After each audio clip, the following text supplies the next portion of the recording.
Take this. It is hope, the very last of it. It is yours now. You were bold once. Be bold once more.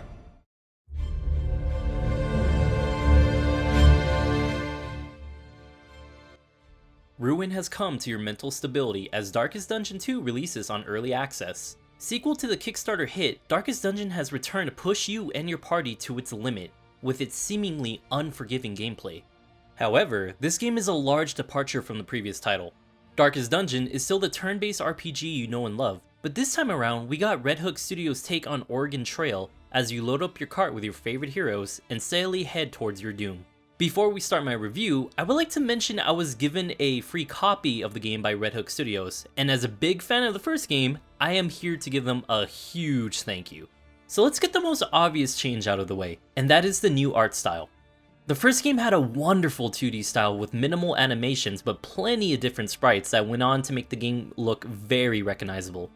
This time around, Red Hook decided to flex their new budget and make the game fully 3D, complete with full animations for all characters and enemies. At first I was a bit worried about the change, but after playing the game, I am so glad they went this direction. The game looks absolutely fantastic. During the fights, the unique animations for each character ability bring so much life and personality to the game, and damn do some of them look great. When traveling in the wagon, the environments are full of atmosphere and detail with the new art style, making it look like you're traveling in some sort of really twisted version of a kid's pop-up storybook. You may be wondering what kid's storybook looks like this shit, and all I gotta say is some of the original Grimm fairy tales are pretty brutal. Another benefit to the new art style is the large enemies actually intimidate me now. In the first game they were around too, but in this game seeing them in motion and wind up to demolish your party can be downright terrifying at times, especially if your run isn't doing too good.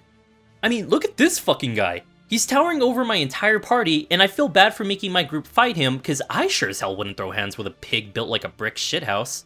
Speaking of getting demolished, the combat you know and love from the first game is back with some new additions to it. Because this game is leaning much more into the direction of a roguelike than the previous game, a lot of returning abilities have changed because some of them would be downright broken in this game. One example I noticed is Plague Doctor's heal ability having a limit on how many times you could do it per encounter. A nerf from her being able to do it as you wished in the first game. Although to make up for it, each character has new abilities to play with, but to unlock them, there is a new system in place. Hero Shrines are events you can find on the road that will unlock a new skill for one character of your choice. Once it is unlocked, you have it permanently. What makes these shrines so interesting is they don't just give you the ability. Sometimes you have to earn it by playing a flashback from a chosen character's backstory. These can range from a variety of unique encounters. For example, Highwayman has one flashback detailing his escape from prison, but he doesn't have his trusty dagger or pistol with him. So our man uses his bare hands to fight his way out. This gives Highwayman a totally unique moveset that is so far only found in the flashback. And in addition to that, he has a unique look too. My god is he ripped. That's fucking breakfast, lunch, and dinner right there. So not all hero shrines are combat encounters either. The Runaway is a new addition to the game, and her hero shrine actually involves a puzzle where you have to use your abilities to pickpocket a key from a nun to escape an abusive home. If that wasn't enough, some of these shrines come with audio stories detailing the character's past, which is a great way to get more invested into your characters. Stress is one of Darkest Dungeon's most iconic mechanics, and it makes a return in this game. And by god, even as a veteran, you have to be very careful with your stress levels. Stress has been reworked to affect different mechanics in the game, one of which being the new relationship system. Your party can form relationships with each other, and depending on a variety of things ranging from stress, support, and random events, these relationships can cause your party to either support each other or become your run's downfall. If stress is low and characters are helping each other, you can enter a positive relationship, and with that comes some great buffs. In a positive relationship, characters will give words of encouragement, decreasing stress levels, take a hit meant for another character of lower health, or even perform a combo attack that lands massive damage on a single opponent. When your characters are in a positive relationship with each other, they feel unstoppable. But let your stress levels go too high, and those positives can become something much more dangerous. When characters enter a negative relationship, you will eventually want to reach through your screen and kill the little shits yourself because they cause some of the most unnecessary burdens to your party. Negative relationships will tear your group apart on the battlefield. You could be setting up for an attack and then suddenly someone just has to talk shit and now your character has a 50% reduction on their attack.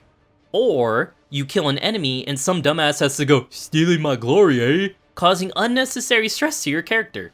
Let your stress go too high and your characters will have a breakdown, causing them to lose about 85% of their health and any positive progress they made on a relationship.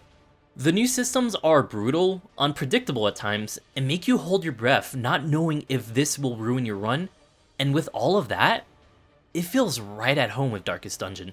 Unpredictability and adaptation has been a staple in the series. The game makes sure nothing goes to plan, and with that, you are constantly forced to overcome new obstacles.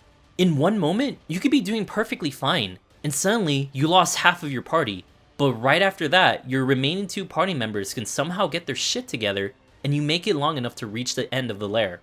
This constant roller coaster of events is what makes Darkest Dungeon so engaging, because you never really know what is going to happen next. Even if the game suddenly hammers down on you, and your run is over, the game makes it a point to let you know it's okay to fail. Every time a run is over, your profile levels up, and with each level you earn new characters, items, and quirks, all of which over time makes the game feel easier. With this support, you are encouraged to push past the challenges you are faced with, and at one point or another, you can absolutely beat whatever is in your way. The idea of Darkest Dungeon itself is making the most of a bad situation, and with how the game treats failure, I think the game nails it both thematically and mechanically. With all that covered, you might be wondering if you should pick up the game. It is in early access right now, and the game does not have nowhere near the content the first game had as of right now. But even then, if you're worried about the content, the game still has enough to tide you over until their next big update. The leveling system and the roguelike direction makes this game incredibly replayable right now in early access. Compared to other games I played when they first released on early access, I think Darkest Dungeon 2 feels miles ahead of them in their debut. But one thing that you should address is if you like the new direction. While the combat and party management are still identical to the previous game, the new Oregon Trail route the game takes might be a deal breaker for some people. In Darkest Dungeon 1, if you lost a bounty hunter and a jester in one dungeon, you can eventually recruit those classes again. But in this game, once you lose a character, you lose them for the entire run of the chapter you were playing. So death is much more punishing than it was before, and you can't really grind the game like you could in the previous title by creating a suicide squad to tackle dungeons and get loot for your 8 team. Traversing maps is also much more linear in a sense that you can never turn back once you make a decision, where in the first game, you explore in any direction you want. Also, one addition I personally do not like is the concept of some of the battles having a limit of 5 rounds. The reason why I don't like this is because enemies have the same death's door mechanic your characters have, where even at 0 health, they could potentially survive a death blow. I have had moments in 5-round fights where there is a single enemy left on death's door, and somehow survived an attack from all 4 of my party members, and because that single character lived, I had technically lost the battle and got less rewards because of it, which feels bad when you objectively won the battle. This last point can always be addressed in future update, but all the previous topics are part of the core gameplay, with plenty of people speaking out saying that they do not like the new direction. So if you believe you will not like this new direction, then maybe you should wait on a few more updates and see how the game starts shaping up. You could always watch some streams while you're at it. I stream on Twitch. There'll be a link in the comments. I'm very lonely, please talk to me. But if you're liking what you're seeing, then trust me, you will love playing it even more. Since I got my key, I have done nothing but play Darkest Dungeon 2 and read fan theories on how our beloved Crusader possibly died.